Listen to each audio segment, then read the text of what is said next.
KaraokeBooks. White Fang. Written by Jack London. Audiobook. Part 5. Chapter 1. The Long Trail. It was in the air.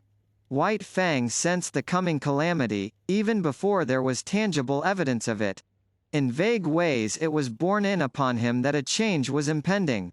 He knew not how nor why, yet he got his feel of the oncoming event from the gods themselves.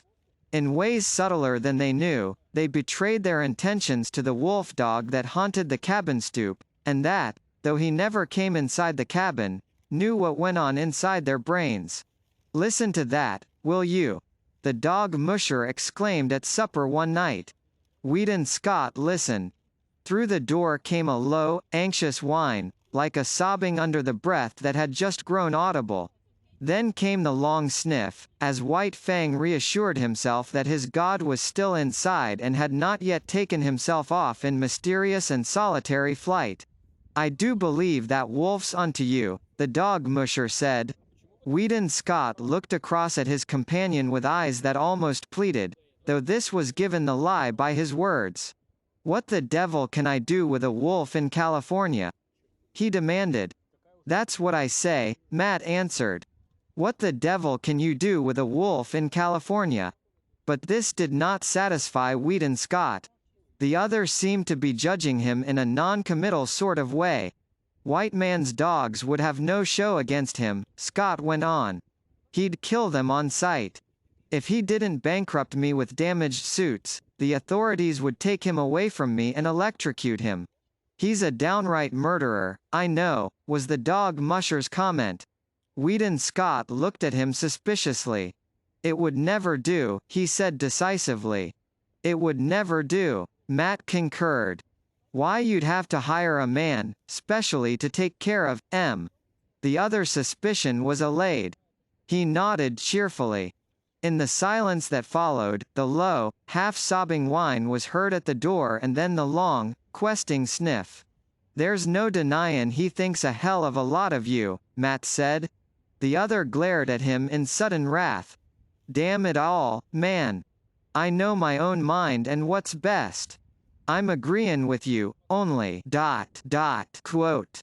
"Only what?" Scott snapped out. "Only ... The dog Musher began softly, then changed his mind and betrayed a rising anger of his own. "Well, you needn't get so all fired head up about it. Judgin' by your actions one think you didn't know your own mind." Weedon Scott debated with himself for a while, and then said more gently, "You are right, Matt. I don't know my own mind, and that's what's the trouble. Why, it would be rank ridiculousness for me to take that dog along," he broke out after another pause. "I'm agreein' with you," was Matt's answer, and again his employer was not quite satisfied with him. "But how in the name of the great Sardanapalus he knows you're goin' is what gets me," the dog Musher continued innocently. "It's beyond me, Matt," Scott answered, with a mournful shake of the head.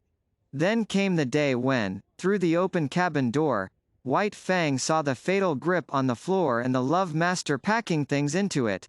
Also, there were comings and goings, and the erstwhile placid atmosphere of the cabin was vexed with strange perturbations and unrest.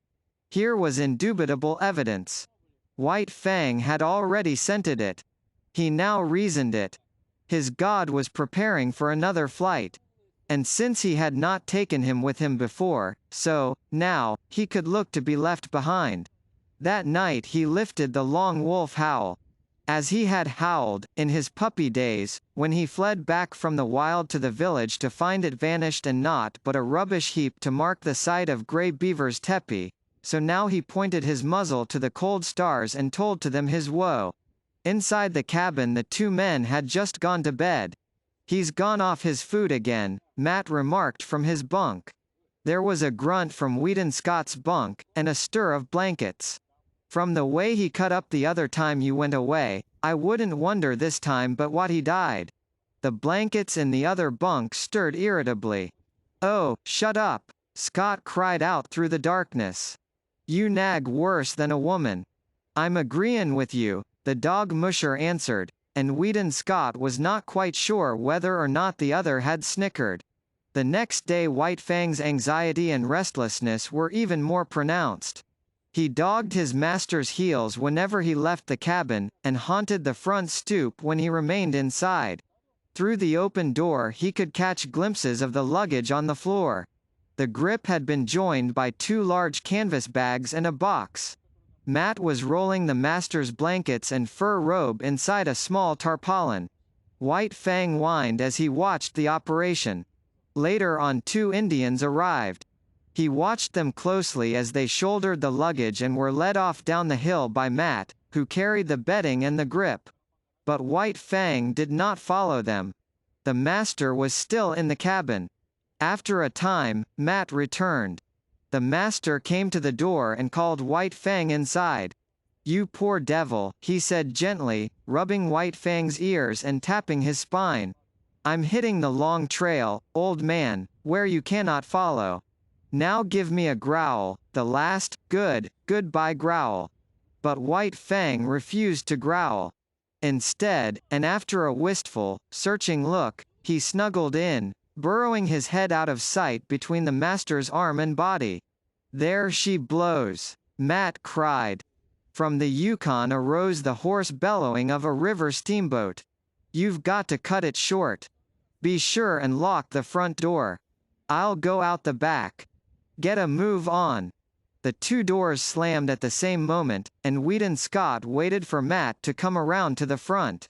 From inside the door came a low whining and sobbing. Then there were long, deep-drawn sniffs. "You must take good care of him, Matt," Scott said, as they started down the hill. "Write and let me know how he gets along."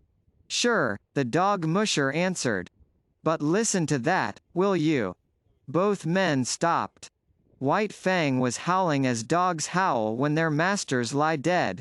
He was voicing an utter woe, his cry bursting upward in great heartbreaking rushes, dying down into quavering misery, and bursting upward again with a rush upon rush of grief. The Aurora was the first steamboat of the year for the outside, and her decks were jammed with prosperous adventurers and broken gold seekers, all equally as mad to get to the outside as they had been originally to get to the inside. Near the gangplank, Scott was shaking hands with Matt, who was preparing to go ashore. But Matt's hand went limp in the other's grasp as his gaze shot past and remained fixed on something behind him. Scott turned to see. Sitting on the deck several feet away and watching wistfully was White Fang. The dog musher swore softly, in awe-stricken accents. Scott could only look in wonder. "Did you lock the front door?" Matt demanded. The other nodded, and asked, "How about the back?" "You just bet I did," was the fervent reply.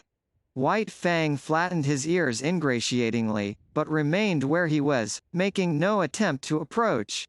"I'll have to take Em ashore with me." Matt made a couple of steps toward White Fang, but the latter slid away from him. The dog musher made a rush of it, and White Fang dodged between the legs of a group of men. Ducking, turning, doubling, he slid about the deck, eluding the other's efforts to capture him. But when the love master spoke, White Fang came to him with prompt obedience. "Won't come to the hand that's fed Em all these months," the dog musher muttered resentfully. "And you ain't never fed Em after them first days of gettin' acquainted. I'm blamed if I can see how he works it out that you're the boss." Scott, who had been patting White Fang, suddenly bent closer and pointed out fresh-made cuts on his muzzle, and a gash between the eyes. Matt bent over and passed his hand along White Fang's belly. "We plump forgot the window. He's all cut and gouged underneath. Must butted clean through it, begosh." But Weedon Scott was not listening. He was thinking rapidly. The Aurora's whistle hooted a final announcement of departure. Men were scurrying down the gangplank to the shore. Matt loosened the bandana from his own neck and started to put it around White Fang's. Scott grasped the dog musher's hand. "Goodbye, Matt, old man. About the wolf, you needn't write. You see, I've ... Exclamation mark quote. "What?" The dog musher exploded. You don't mean to say ... question mark quote. The very thing I mean. Here's your bandana. I'll write to you about him. Matt paused halfway down the gangplank. He'll never stand the climate, he shouted back. Unless you clip M in warm weather. The gangplank was hauled in, and the Aurora swung out from the bank. Weedon Scott waved a last goodbye. Then he turned and bent over White Fang, standing by his side. Now growl, damn you, growl, he said, as he patted the responsive head and rubbed the flattening ears. Chapter 2. The Southland.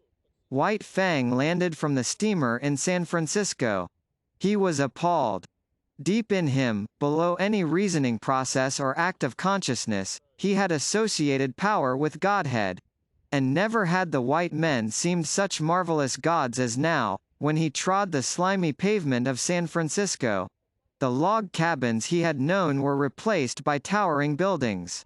The streets were crowded with perils, wagons, carts, automobiles, great, straining horses pulling huge trucks, and monstrous cable and electric cars hooting and clanging through the midst, screeching their insistent menace after the manner of the lynxes he had known in the northern woods.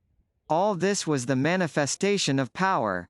Through it all, behind it all, was man, governing and controlling, expressing himself, as of old, by his mastery over matter. It was colossal, stunning. White Fang was awed. Fear sat upon him. As in his cubhood he had been made to feel his smallness and puniness on the day he first came in from the wild to the village of Grey Beaver, so now, in his full-grown stature and pride of strength, he was made to feel small and puny. And there were so many gods. He was made dizzy by the swarming of them. The thunder of the streets smote upon his ears.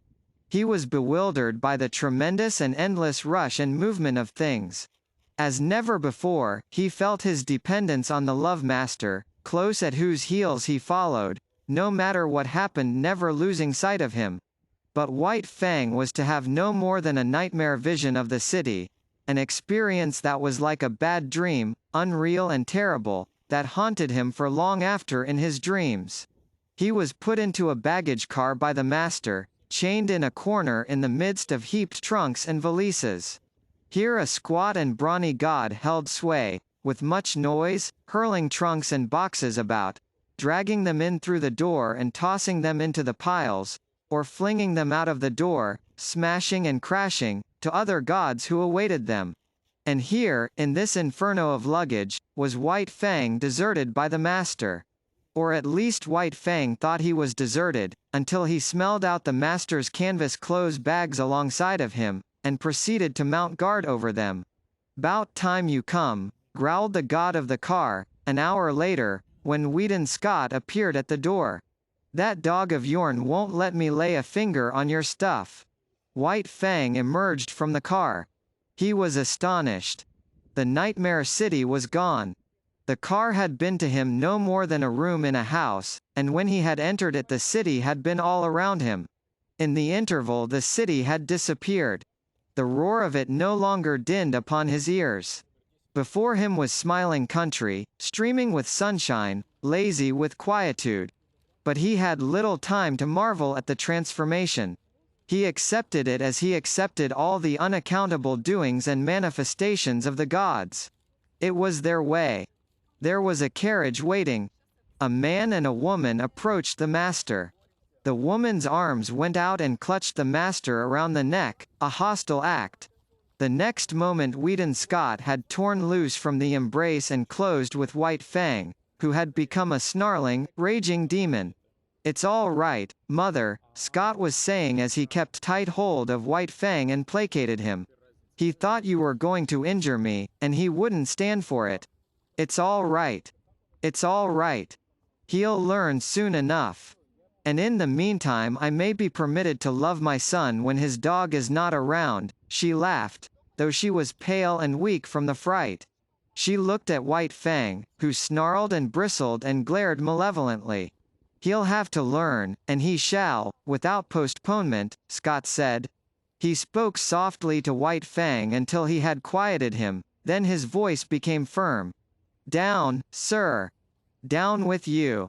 This had been one of the things taught him by the master, and White Fang obeyed, though he lay down reluctantly and sullenly. "Now, mother." Scott opened his arms to her, but kept his eyes on White Fang. "Down," he warned. "Down." White Fang, bristling silently, half crouching as he rose, sank back and watched the hostile act repeated. But no harm came of it, nor of the embrace from the strange man-god that followed.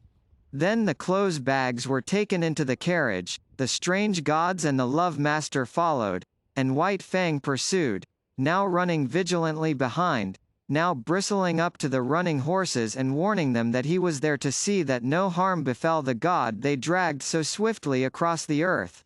At the end of 15 minutes, the carriage swung in through a stone gateway and on between a double row of arched and interlacing walnut trees. On either side stretched lawns, their broad sweep broken here and there by great sturdy-limbed oaks.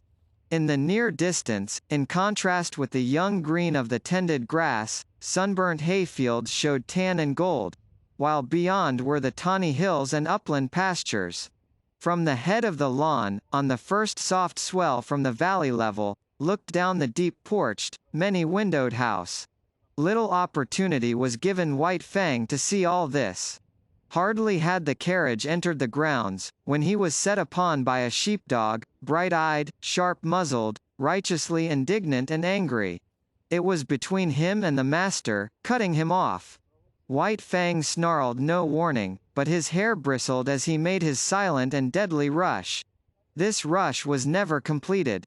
He halted with awkward abruptness, with stiff forelegs bracing himself against his momentum, almost sitting down on his haunches, so desirous was he of avoiding contact with the dog he was in the act of attacking. It was a female, and the law of his kind thrust a barrier between. For him to attack her would require nothing less than a violation of his instinct. But with the sheepdog it was otherwise. Being a female, she possessed no such instinct. On the other hand, being a sheepdog, her instinctive fear of the wild, and especially of the wolf, was unusually keen. White Fang was to her a wolf, the hereditary marauder who had preyed upon her flocks from the time sheep were first herded and guarded by some dim ancestor of hers. And so, as he abandoned his rush at her and braced himself to avoid the contact, she sprang upon him. He snarled involuntarily as he felt her teeth in his shoulder, but beyond this made no offer to hurt her. He backed away, stiff-legged with self-consciousness, and tried to go around her. He dodged this way and that, and curved and turned, but to no purpose. She remained always between him and the way he wanted to go. "Here, collie," called the strange man in the carriage. Weedon Scott laughed. "Never mind, father. It is good discipline. White Fang will have to learn many things, and it's just as well that he begins now. He'll adjust himself all right." The carriage drove on, and still Collie blocked White Fang's way. He tried to outrun her by leaving the drive and circling across the lawn, but she ran on the inner and smaller circle, and was always there, facing him with her 2 rows of gleaming teeth. Back he circled, across the drive to the other lawn, and again she headed him off. The carriage was bearing the master away. White Fang caught glimpses of it disappearing amongst the trees. The situation was desperate. He essayed another circle. She followed, running swiftly. And then, suddenly, he turned upon her. It was his old fighting trick. Shoulder to shoulder, he struck her squarely. Not only was she overthrown. So fast had she been running that she rolled along, now on her back, now on her side, as she struggled to stop, clawing gravel with her feet and crying shrilly her hurt pride and indignation.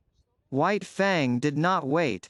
The way was clear, and that was all he had wanted. She took after him, never ceasing her outcry. It was the straightaway now, and when it came to real running, White Fang could teach her things. She ran frantically, hysterically, straining to the utmost, advertising the effort she was making with every leap, and all the time White Fang slid smoothly away from her silently, without effort, gliding like a ghost over the ground. As he rounded the house to the porte-cochere, he came upon the carriage. It had stopped, and the master was alighting.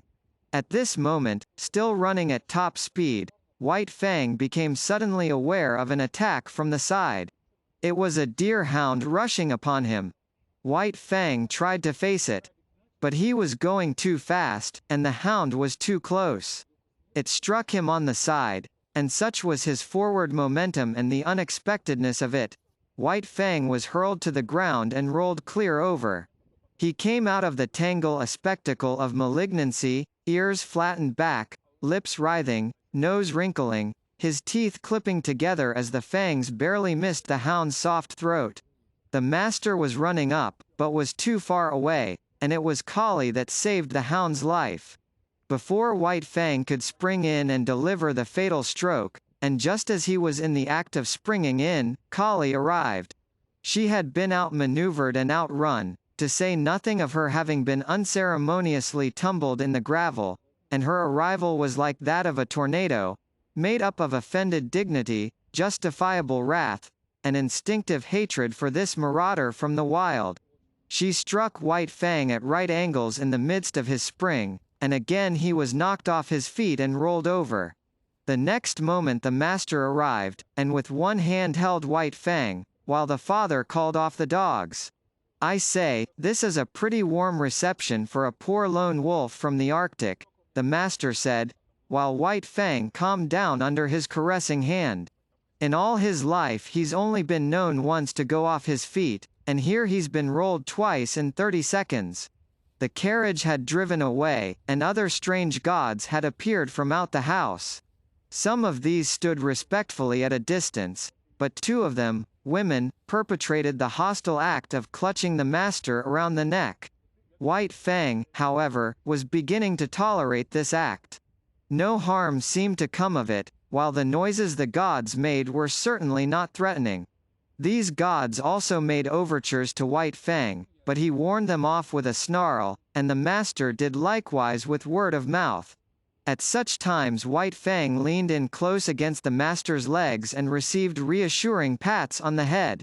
The hound, under the command, "Dick, lie down, sir," had gone up the steps and lain down to one side of the porch, still growling and keeping a sullen watch on the intruder. Kali had been taken in charge by one of the woman gods, who held arms around her neck and petted and caressed her.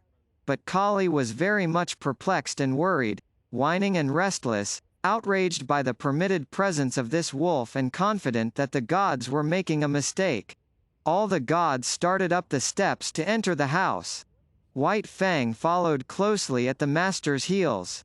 Dick, on the porch, growled, and White Fang, on the steps, bristled and growled back. "Take Kali inside and leave the 2 of them to fight it out," suggested Scott's father. "After that they'll be friends. Then White Fang, to show his friendship, will have to be chief mourner at the funeral," laughed the master. The elder Scott looked incredulously, first at White Fang, then at Dick, and finally at his son. "You mean ... quote. Whedon nodded his head. "I mean just that. You'd have a dead Dick inside 1 minute, 2 minutes at the farthest." He turned to White Fang. "Come on, you wolf. It's you that'll have to come inside." White Fang walked stiff-legged up the steps and across the porch, with tail rigidly erect, keeping his eyes on Dick to guard against a flank attack, and at the same time prepared for whatever fierce manifestation of the unknown that might pounce out upon him from the interior of the house. But no thing of fear pounced out, and when he had gained the inside he scouted carefully around, looking at it and finding it not. Then he lay down with a contented grunt at the master's feet, observing all that went on, ever ready to spring to his feet and fight for life with the terrors he felt must lurk under the trap roof of the dwelling. Chapter 3. The God's Domain. Not only was White Fang adaptable by nature, but he had traveled much, and knew the meaning and necessity of adjustment. Here, in Sierra Vista, which was the name of Judge Scott's place, White Fang quickly began to make himself at home. He had no further serious trouble with the dogs. They knew more about the ways of the Southland gods than did he, and in their eyes he had qualified when he accompanied the gods inside the house. Wolf that he was, and unprecedented as it was, the gods had sanctioned his presence, and they, the dogs of the gods, could only recognize this sanction.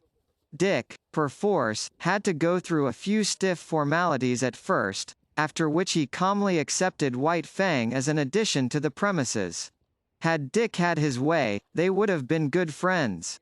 All but White Fang was averse to friendship. All he asked of other dogs was to be let alone. His whole life he had kept aloof from his kind, and he still desired to keep aloof.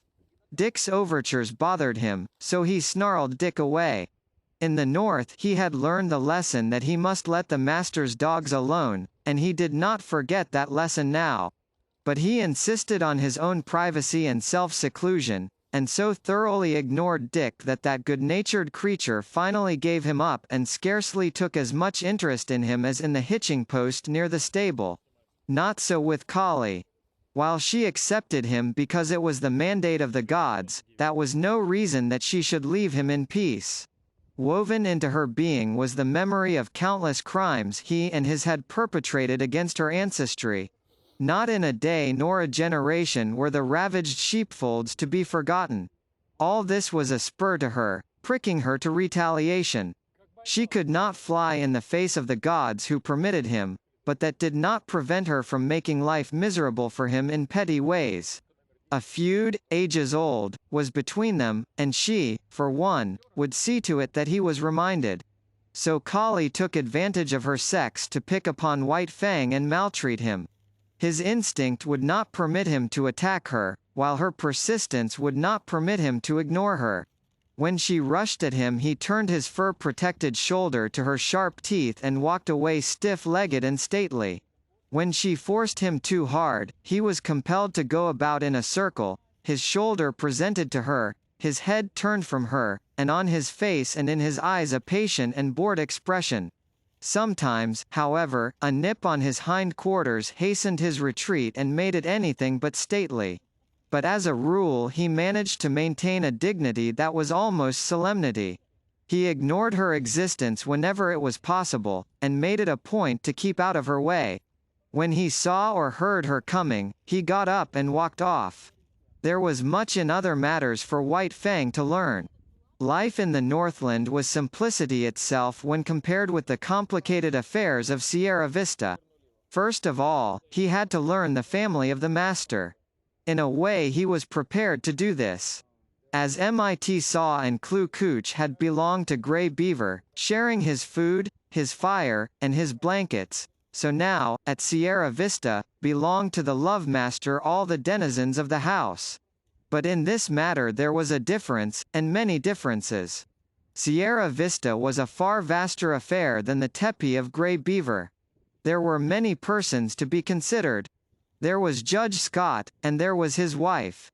There were the master's two sisters, Beth and Mary. There was his wife, Alice, and then there were his children, Whedon and Maud, toddlers of 4 and 6. There was no way for anybody to tell him about all these people, and of blood ties and relationship he knew nothing whatever and never would be capable of knowing. Yet he quickly worked it out that all of them belonged to the master. Then, by observation, whenever opportunity offered, by study of action, speech, and the very intonations of the voice, he slowly learned the intimacy and the degree of favor they enjoyed with the master. And by this ascertained standard, White Fang treated them accordingly. What was of value to the master he valued. What was dear to the master was to be cherished by White Fang and guarded carefully. Thus it was with the two children. All his life he had disliked children. He hated and feared their hands. The lessons were not tender that he had learned of their tyranny and cruelty in the days of the Indian villages. When Whedon and Maud had first approached him, he growled warningly and looked malignant. A cuff from the master and a sharp word had then compelled him to permit their caresses, though he growled and growled under their tiny hands, and in the growl there was no crooning note. Later, he observed that the boy and girl were of great value in the master's eyes. Then it was that no cuff nor sharp word was necessary before they could pat him. Yet White Fang was never effusively affectionate. He yielded to the master's children with an ill but honest grace, and endured their fooling as one would endure a painful operation. When he could no longer endure, he would get up and stalk determinedly away from them. But after a time, he grew even to like the children. Still he was not demonstrative. He would not go up to them. On the other hand, instead of walking away at sight of them, he waited for them to come to him.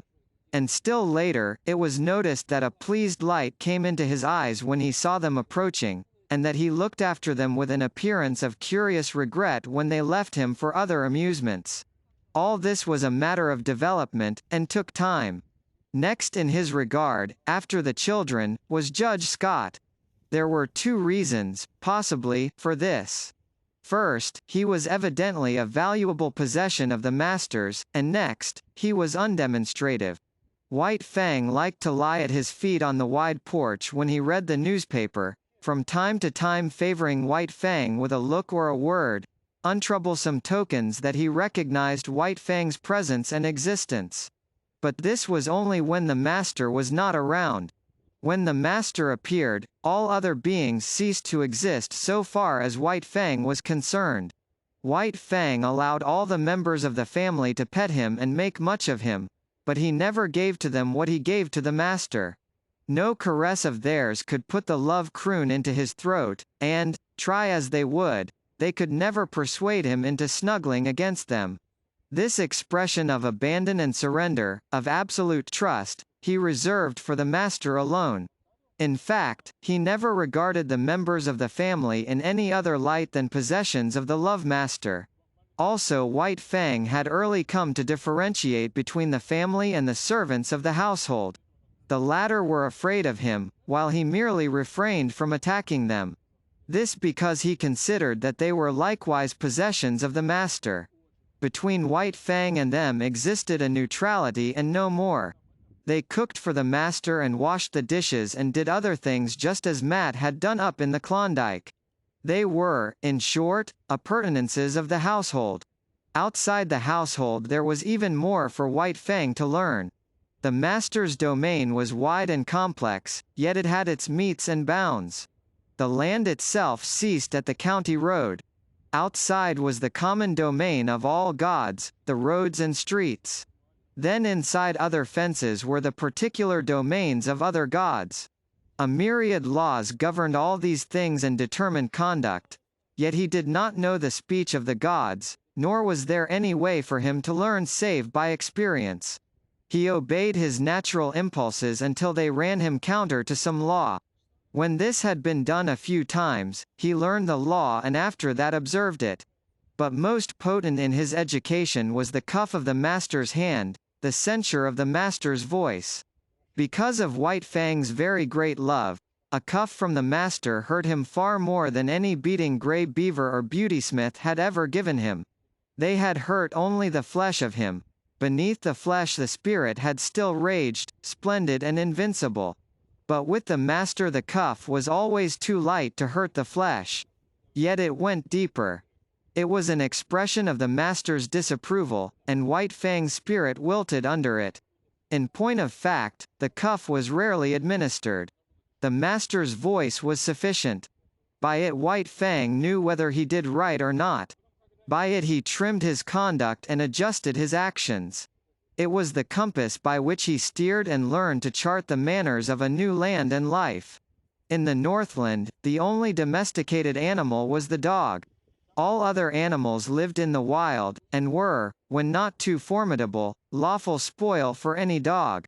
All his days White Fang had foraged among the live things for food. It did not enter his head that in the Southland it was otherwise. But this he was to learn early in his residence in Santa Clara Valley. Sauntering around the corner of the house in the early morning, he came upon a chicken that had escaped from the chicken yard. White Fang's natural impulse was to eat it. A couple of bounds, a flash of teeth and a frightened squawk, and he had scooped in the adventurous fowl. It was farm-bred and fat and tender, and White Fang licked his chops and decided that such fare was good.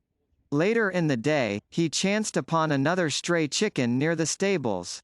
One of the grooms ran to the rescue. He did not know White Fang's breed, so for weapon he took a light buggy whip. At the first cut of the whip, White Fang left the chicken for the man. A club might have stopped White Fang, but not a whip. Silently, without flinching, he took a second cut in his forward rush, and as he leapt for the throat the groom cried out, "My God!" and staggered backward. He dropped the whip and shielded his throat with his arms. In consequence, his forearm was ripped open to the bone. The man was badly frightened. It was not so much White Fang's ferocity as it was his silence that unnerved the groom. Still protecting his throat and face with his torn and bleeding arm, he tried to retreat to the barn. And it would have gone hard with him had not Collie appeared on the scene. As she had saved Dick's life, she now saved the groom's. She rushed upon White Fang in frenzied wrath. She had been right. She had known better than the blundering gods. All her suspicions were justified. Here was the ancient marauder up to his old tricks again. The groom escaped into the stables, and White Fang backed away before Collie's wicked teeth, or presented his shoulder to them and circled round and round. But Collie did not give over, as was her wont, after a decent interval of chastisement. On the contrary, she grew more excited and angry every moment, until, in the end, White Fang flung dignity to the winds and frankly fled away from her across the fields. "He'll learn to leave chickens alone," the master said. "But I can't give him the lesson until I catch him in the act." 2 nights later came the act, but on a more generous scale than the master had anticipated. White Fang had observed closely the chicken yards and the habits of the chickens. In the nighttime, after they had gone to roost, he climbed to the top of a pile of newly hauled lumber. From there he gained the roof of a chicken house, passed over the ridgepole and dropped to the ground inside. A moment later he was inside the house, and the slaughter began. In the morning, when the master came out onto the porch, 50 white leghorn hens, laid out in a row by the groom, greeted his eyes. He whistled to himself, softly, first with surprise, and then, at the end, with admiration. His eyes were likewise greeted by White Fang, but about the latter there were no signs of shame nor guilt. He carried himself with pride, as though, forsooth, he had achieved a deed praiseworthy and meritorious. There was about him no consciousness of sin. The master's lips tightened as he faced the disagreeable task. Then he talked harshly to the unwitting culprit, and in his voice there was nothing but godlike wrath. Also, he held White Fang's nose down to the slain hens, and at the same time cuffed him soundly. White Fang never raided a chicken roost again. It was against the law, and he had learned it. Then the master took him into the chicken yards. White Fang's natural impulse, when he saw the live food fluttering about him and under his very nose, was to spring upon it. He obeyed the impulse, but was checked by the master's voice. They continued in the yards for half an hour. Time and again the impulse surged over White Fang, and each time, as he yielded to it, he was checked by the master's voice. Thus it was he learned the law, and ere he left the domain of the chickens, he had learned to ignore their existence. You can never cure a chicken killer. Judge Scott shook his head sadly at luncheon table, when his son narrated the lesson he had given White Fang. Once they've got the habit and the taste of blood. Again he shook his head sadly. But Weedon Scott did not agree with his father. "I'll tell you what I'll do," he challenged finally. "I'll lock White Fang in with the chickens all afternoon." "But think of the chickens," objected the judge. "And furthermore," the son went on, "for every chicken he kills, I'll pay you $1 gold coin of the realm." "But you should penalize father, too," interposed Beth. Her sister seconded her, and a chorus of approval arose from around the table. Judge Scott nodded his head in agreement. "All right." Weedon Scott pondered for a moment. And if, at the end of the afternoon, White Fang hasn't harmed a chicken, for every 10 minutes of the time he has spent in the yard, you will have to say to him, gravely and with deliberation, just as if you were sitting on the bench and solemnly passing judgment, White Fang, you are smarter than I thought. From hidden points of vantage the family watched the performance. But it was a fizzle. Locked in the yard and there deserted by the master, White Fang lay down and went to sleep. Once he got up and walked over to the trough for a drink of water. The chickens he calmly ignored. So far as he was concerned, they did not exist. At 4 o'clock he executed a running jump, gained the roof of the chicken house and leapt to the ground outside, whence he sauntered gravely to the house. He had learned the law. And on the porch, before the delighted family, Judge Scott, face to face with White Fang, said slowly and solemnly, 16 times, White Fang, you are smarter than I thought. But it was the multiplicity of laws that befuddled White Fang and often brought him into disgrace. He had to learn that he must not touch the chickens that belonged to other gods. Then there were cats, and rabbits, and turkeys. All these he must let alone. In fact, when he had but partly learned the law, his impression was that he must leave all live things alone. Out in the back pasture, a quail could flutter up under his nose unharmed. All tense and trembling with eagerness and desire, he mastered his instinct and stood still. He was obeying the will of the gods. And then, one day, again out in the back pasture, he saw Dick start a jackrabbit and run it. The master himself was looking on and did not interfere. Nay, he encouraged White Fang to join in the chase. And thus he learned that there was no taboo on jackrabbits. In the end he worked out the complete law. Between him and all domestic animals there must be no hostilities. If not amity, at least neutrality must obtain. But the other animals, the squirrels, and quail, and cottontails, were creatures of the wild who had never yielded allegiance to man. They were the lawful prey of any dog. It was only the tame that the gods protected, and between the tame deadly strife was not permitted. The gods held the power of life and death over their subjects, and the gods were jealous of their power. Life was complex in the Santa Clara Valley after the simplicities of the Northland. And the chief thing demanded by these intricacies of civilization was control, restraint, a poise of self that was as delicate as the fluttering of gossamer wings and at the same time as rigid as steel.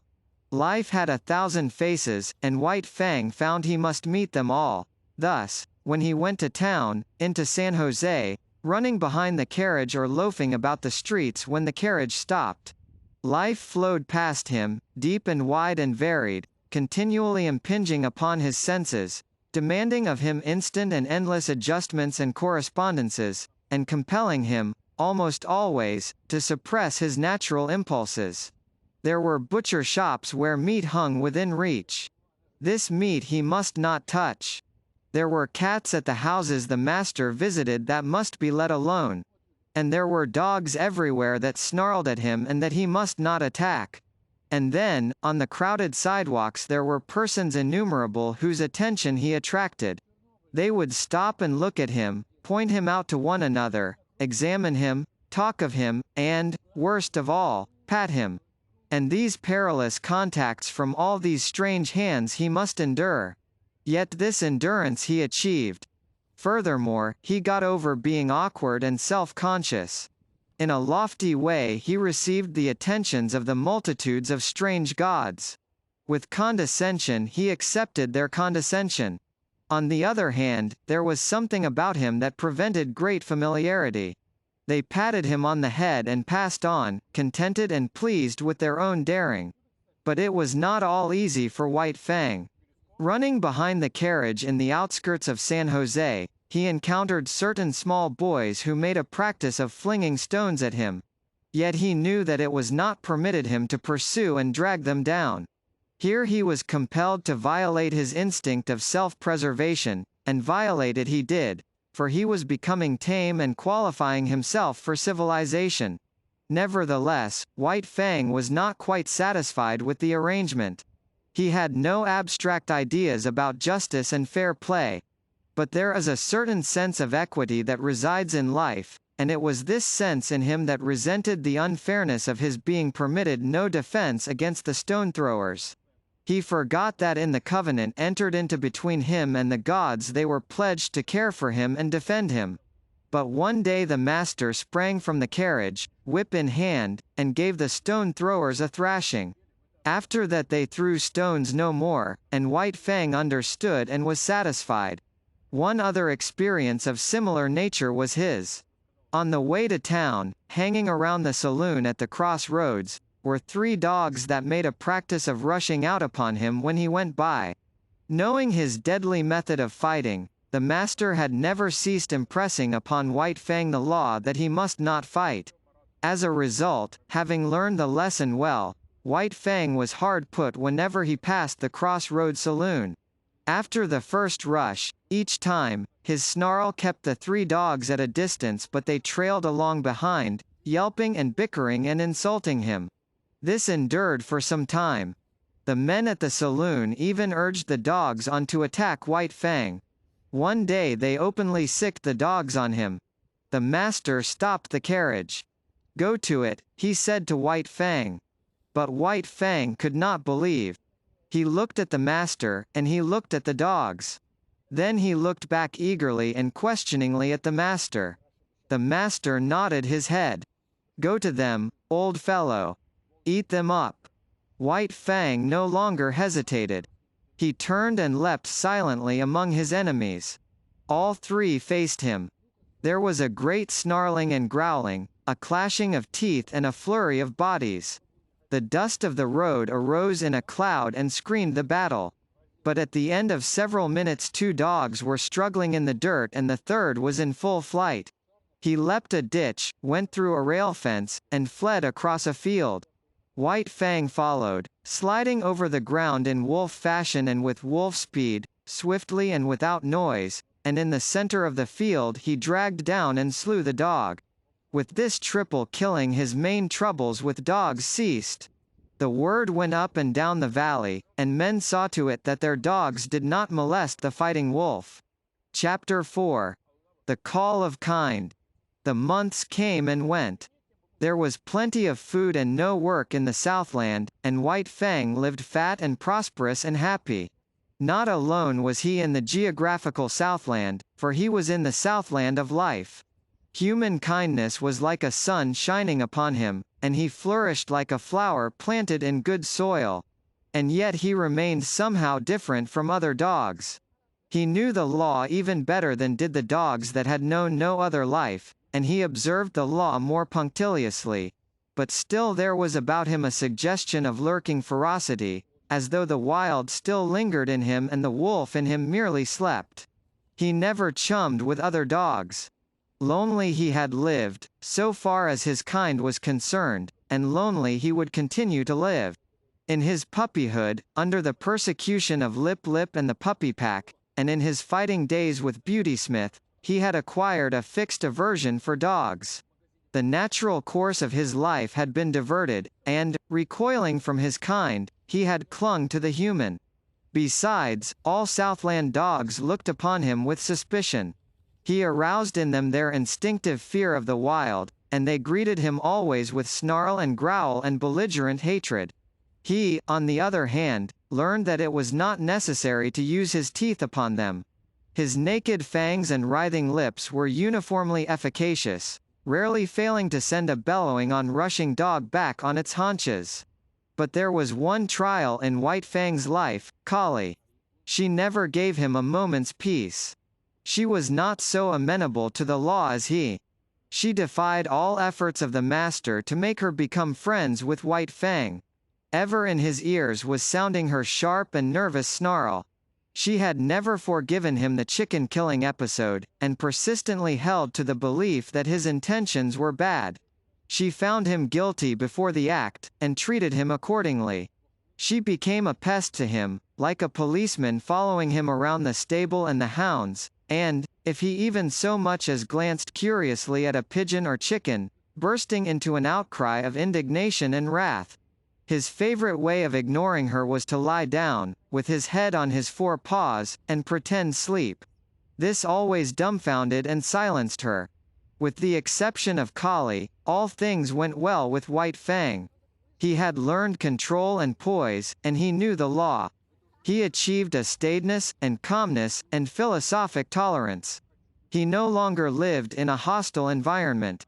Danger and hurt and death did not lurk everywhere about him. In time, the unknown, as a thing of terror and menace ever impending, faded away. Life was soft and easy. It flowed along smoothly, and neither fear nor foe lurked by the way. He missed the snow without being aware of it. An unduly long summer would have been his thought had he thought about it. As it was, he merely missed the snow in a vague, subconscious way. In the same fashion, especially in the heat of summer when he suffered from the sun, he experienced faint longings for the Northland. Their only effect upon him, however, was to make him uneasy and restless without his knowing what was the matter. White Fang had never been very demonstrative. Beyond his snuggling and the throwing of a crooning note into his love growl, he had no way of expressing his love. Yet it was given him to discover a third way. He had always been susceptible to the laughter of the gods. Laughter had affected him with madness, made him frantic with rage. But he did not have it in him to be angry with the love master, and when that god elected to laugh at him in a good-natured, bantering way, he was nonplussed. He could feel the pricking and stinging of the old anger as it strove to rise up in him, but it strove against love. He could not be angry, yet he had to do something. At first he was dignified, and the master laughed the harder. Then he tried to be more dignified, and the master laughed harder than before. In the end, the master laughed him out of his dignity. His jaws slightly parted, his lips lifted a little, and a quizzical expression that was more love than humor came into his eyes. He had learned to laugh. Likewise he learned to romp with the master, to be tumbled down and rolled over, and be the victim of innumerable rough tricks. In return he feigned anger, bristling and growling ferociously, and clipping his teeth together in snaps that had all the seeming of deadly intention. But he never forgot himself. Those snaps were always delivered on the empty air. At the end of such a romp, when blow and cuff and snap and snarl were fast and furious, they would break off suddenly and stand several feet apart, glaring at each other. And then, just as suddenly, like the sun rising on a stormy sea, they would begin to laugh. This would always culminate with the master's arms going around White Fang's neck and shoulders while the latter crooned and growled his love song. But nobody else ever romped with White Fang. He did not permit it. He stood on his dignity, and when they attempted it, his warning snarl and bristling mane were anything but playful. That he allowed the master these liberties was no reason that he should be a common dog, loving here and loving there, everybody's property for a romp and good time. He loved with single heart and refused to cheapen himself or his love. The master went out on horseback a great deal, and to accompany him was one of White Fang's chief duties in life. In the Northland he had evidenced his fealty by toiling in the harness, but there were no sleds in the Southland, nor did dogs pack burdens on their backs. So he rendered fealty in the new way, by running with the master's horse. The longest day never played White Fang out. His was the gait of the wolf, smooth, tireless and effortless, and at the end of 50 miles he would come in jauntily ahead of the horse. It was in connection with the riding that White Fang achieved one other mode of expression, remarkable in that he did it but twice in all his life. The first time occurred when the master was trying to teach a spirited thoroughbred the method of opening and closing gates without the rider's dismounting. Time and again and many times he ranged the horse up to the gate in the effort to close it, and each time the horse became frightened and backed and plunged away. It grew more nervous and excited every moment. When it reared, the master put the spurs to it and made it drop its forelegs back to earth, whereupon it would begin kicking with its hind legs. White Fang watched the performance with increasing anxiety until he could contain himself no longer, when he sprang in front of the horse and barked savagely and warningly. Though he often tried to bark thereafter, and the master encouraged him, he succeeded only once, and then it was not in the master's presence. A scamper across the pasture, a jackrabbit rising suddenly under the horse's feet, a violent shear, a stumble, a fall to earth, and a broken leg for the master, was the cause of it. White Fang sprang in a rage at the throat of the offending horse, but was checked by the master's voice. "Home! Go home!" the master commanded when he had ascertained his injury. White Fang was disinclined to desert him. The master thought of writing a note, but searched his pockets vainly for pencil and paper. Again he commanded White Fang to go home. The latter regarded him wistfully, started away, then returned and whined softly. The master talked to him gently but seriously, and he cocked his ears, and listened with painful intentness. "That's all right, old fellow, you just run along home," ran the talk. "Go on home and tell them what's happened to me. Home with you, you wolf. Get along home." White Fang knew the meaning of home, and though he did not understand the remainder of the master's language, he knew it was his will that he should go home. He turned and trotted reluctantly away. Then he stopped, undecided, and looked back over his shoulder. "Go home," came the sharp command, and this time he obeyed. The family was on the porch, taking the cool of the afternoon, when White Fang arrived. He came in among them, panting, covered with dust. "Whedon's back," Whedon's mother announced. The children welcomed White Fang with glad cries and ran to meet him. He avoided them and passed down the porch, but they cornered him against a rocking chair and the railing. He growled and tried to push by them. Their mother looked apprehensively in their direction. "I confess, he makes me nervous around the children," she said. "I have a dread that he will turn upon them unexpectedly some day." Growling savagely, White Fang sprang out of the corner, overturning the boy and the girl. The mother called them to her and comforted them, telling them not to bother White Fang. "A wolf is a wolf," commented Judge Scott. "There is no trusting one." "But he is not all wolf," interposed Beth, standing for her brother in his absence. "You have only Whedon's opinion for that," rejoined the judge. "He merely surmises that there is some strain of dog in White Fang, but as he will tell you himself, he knows nothing about it. As for his appearance—" He did not finish his sentence. White Fang stood before him, growling fiercely. "Go away. Lie down, sir," Judge Scott commanded. White Fang turned to the love-master's wife. She screamed with fright as he seized her dress in his teeth and dragged on it till the frail fabric tore away. By this time he had become the center of interest. He had ceased from his growling and stood, head up, looking into their faces.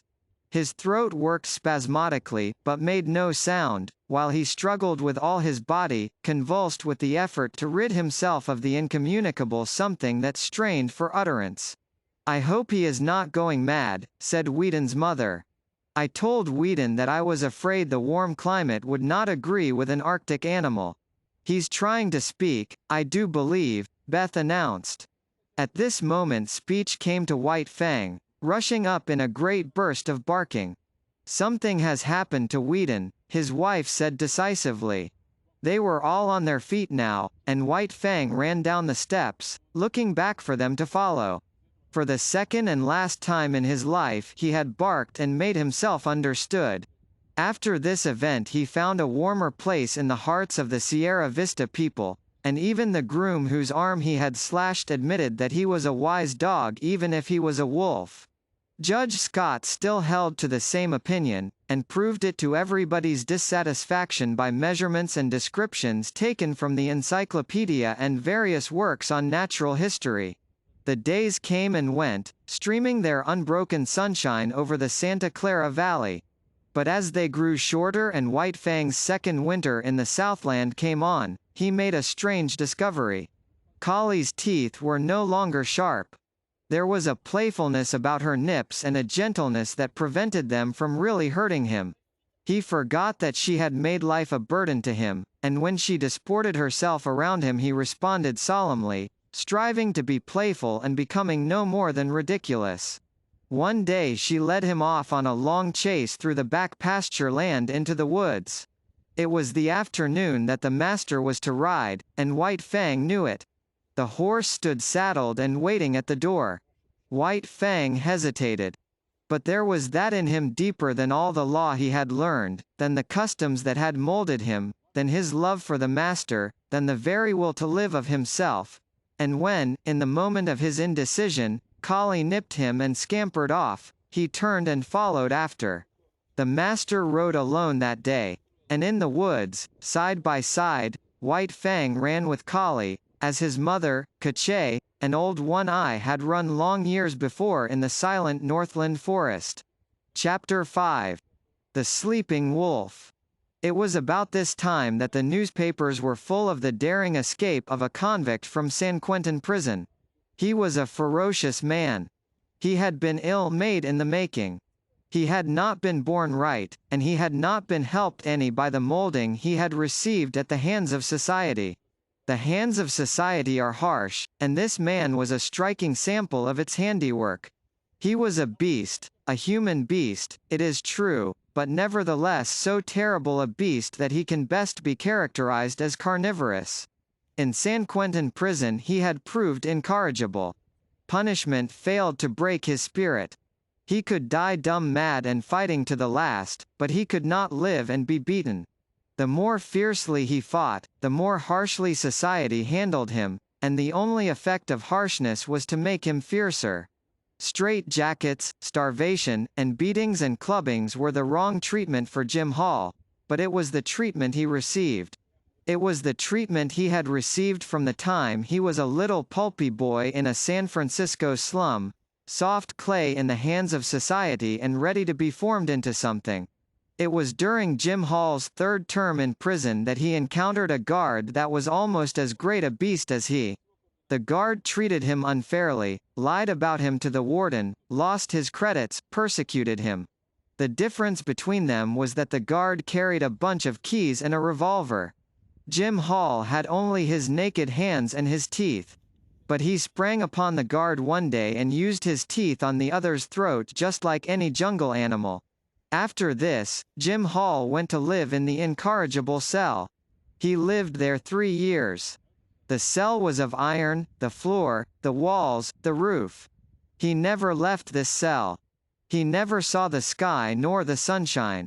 Day was a twilight and night was a black silence. He was in an iron tomb, buried alive. He saw no human face, spoke to no human thing. When his food was shoved into him, he growled like a wild animal. He hated all things. For days and nights he bellowed his rage at the universe. For weeks and months he never made a sound, in the black silence eating his very soul. He was a man and a monstrosity, as fearful a thing of fear as ever gibbered in the visions of a maddened brain. And then, one night, he escaped. The warders said it was impossible, but nevertheless the cell was empty, and half in half out of it lay the body of a dead guard. 2 other dead guards marked his trail through the prison to the outer walls, and he had killed with his hands to avoid noise. He was armed with the weapons of the slain guards, a live arsenal that fled through the hills pursued by the organized might of society. A heavy price of gold was upon his head. Avaricious farmers hunted him with shotguns. His blood might pay off a mortgage or send a son to college. Public-spirited citizens took down their rifles and went out after him. A pack of bloodhounds followed the way of his bleeding feet. And the sleuth hounds of the law, the paid fighting animals of society, with telephone, and telegraph, and special train, clung to his trail night and day. Sometimes they came upon him, and men faced him like heroes, or stampeded through barbed wire fences to the delight of the Commonwealth reading the account at the breakfast table. It was after such encounters that the dead and wounded were carted back to the towns, and their places filled by men eager for the manhunt. And then Jim Hall disappeared. The bloodhounds vainly quested on the lost trail. Inoffensive ranchers in remote valleys were held up by armed men and compelled to identify themselves. While the remains of Jim Hall were discovered on a dozen mountainsides by greedy claimants for blood money. In the meantime, the newspapers were read at Sierra Vista, not so much with interest as with anxiety. The women were afraid. Judge Scott pooh-poohed and laughed, but not with reason, for it was in his last days on the bench that Jim Hall had stood before him and received sentence. And in open courtroom, before all men, Jim Hall had proclaimed that the day would come when he would wreak vengeance on the judge that sentenced him. For once, Jim Hall was right. He was innocent of the crime for which he was sentenced. It was a case, in the parlance of thieves and police, of railroading. Jim Hall was being railroaded to prison for a crime he had not committed. Because of the 2 prior convictions against him, Judge Scott imposed upon him a sentence of 50 years. Judge Scott did not know all things, and he did not know that he was party to a police conspiracy, that the evidence was hatched and perjured, that Jim Hall was guiltless of the crime charged. And Jim Hall, on the other hand, did not know that Judge Scott was merely ignorant. Jim Hall believed that the judge knew all about it and was hand in glove with the police in the perpetration of the monstrous injustice. So it was, when the doom of 50 years of living death was uttered by Judge Scott, that Jim Hall, hating all things in the society that misused him, rose up and raged in the courtroom until dragged down by half a dozen of his blue-coated enemies. To him, Judge Scott was the keystone in the arch of injustice, and upon Judge Scott he emptied the vials of his wrath and hurled the threats of his revenge yet to come. Then Jim Hall went to his living death ... and escaped. Of all this White Fang knew nothing. But between him and Alice, the master's wife, there existed a secret. Each night, after Sierra Vista had gone to bed, she rose and let in White Fang to sleep in the big hall. Now White Fang was not a house dog, nor was he permitted to sleep in the house. So each morning, early, she slipped down and let him out before the family was awake. On one such night, while all the house slept, White Fang awoke and lay very quietly. And very quietly he smelled the air and read the message it bore of a strange god's presence. And to his ears came sounds of the strange god's movements. White Fang burst into no furious outcry. It was not his way. The strange god walked softly, but more softly walked White Fang, for he had no clothes to rub against the flesh of his body. He followed silently. In the wild he had hunted live meat that was infinitely timid, and he knew the advantage of surprise. The strange god paused at the foot of the great staircase and listened, and White Fang was as dead, so without movement was he as he watched and waited. Up that staircase the way led to the Love Master and to the Love Master's dearest possessions. White Fang bristled, but waited. The strange god's foot lifted. He was beginning the ascent. Then it was that White Fang struck. He gave no warning, with no snarl anticipated his own action. Into the air he lifted his body in the spring that landed him on the strange god's back. White Fang clung with his 4 paws to the man's shoulders, at the same time burying his fangs into the back of the man's neck. He clung on for a moment, long enough to drag the god over backward. Together they crashed to the floor. White Fang leapt clear, and, as the man struggled to rise, was in again with the slashing fangs. Sierra Vista awoke in alarm. The noise from downstairs was as that of a score of battling fiends. There were revolver shots. A man's voice screamed once in horror and anguish. There was a great snarling and growling, and over all arose a smashing and crashing of furniture and glass. But almost as quickly as it had arisen, the commotion died away. The struggle had not lasted more than 3 minutes. The frightened household clustered at the top of the stairway. From below, as from out an abyss of blackness, came up a gurgling sound, as of air bubbling through water. Sometimes this gurgle became sibilant, almost a whistle. But this, too, quickly died down and ceased. Then naught came up out of the blackness save a heavy panting of some creature struggling sorely for air. Weedon Scott pressed a button, and the staircase and downstairs hall were flooded with light. Then he and Judge Scott, revolvers in hand, cautiously descended. There was no need for this caution. White Fang had done his work. In the midst of the wreckage of overthrown and smashed furniture, partly on his side, his face hidden by an arm, lay a man. Weedon Scott bent over, removed the arm and turned the man's face upward. A gaping throat explained the manner of his death. "Jim Hall," said Judge Scott, and father and son looked significantly at each other. Then they turned to White Fang. He, too, was lying on his side. His eyes were closed, but the lids slightly lifted in an effort to look at them as they bent over him, and the tail was perceptibly agitated in a vain effort to wag. Weedon Scott patted him, and his throat rumbled an acknowledging growl. But it was a weak growl at best, and it quickly ceased. His eyelids drooped and went shut, and his whole body seemed to relax and flatten out upon the floor. "He's all in, poor devil," muttered the master. "We'll see about that," asserted the judge, as he started for the telephone. "Frankly, he has one chance in 1,000, announced the surgeon, after he had worked an hour and a half on White Fang. Dawn was breaking through the windows and dimming the electric lights. With the exception of the children, the whole family was gathered about the surgeon to hear his verdict. "One broken hind leg," he went on. "3 broken ribs, one at least of which has pierced the lungs. He has lost nearly all the blood in his body. There is a large likelihood of internal injuries. He must have been jumped upon. To say nothing of 3 bullet holes clear through him. One chance in 1,000 is really optimistic. He hasn't a chance in 10,000. But he mustn't lose any chance that might be of help to him," Judge Scott exclaimed. "Never mind expense. Put him under the X-ray, anything. Weedon, telegraph at once to San Francisco for Dr. Nichols. No reflection on you, doctor, you understand, but he must have the advantage of every chance." The surgeon smiled indulgently. "Of course I understand. He deserves all that can be done for him. He must be nursed as you would nurse a human being, a sick child. And don't forget what I told you about temperature. I'll be back at 10 o'clock again."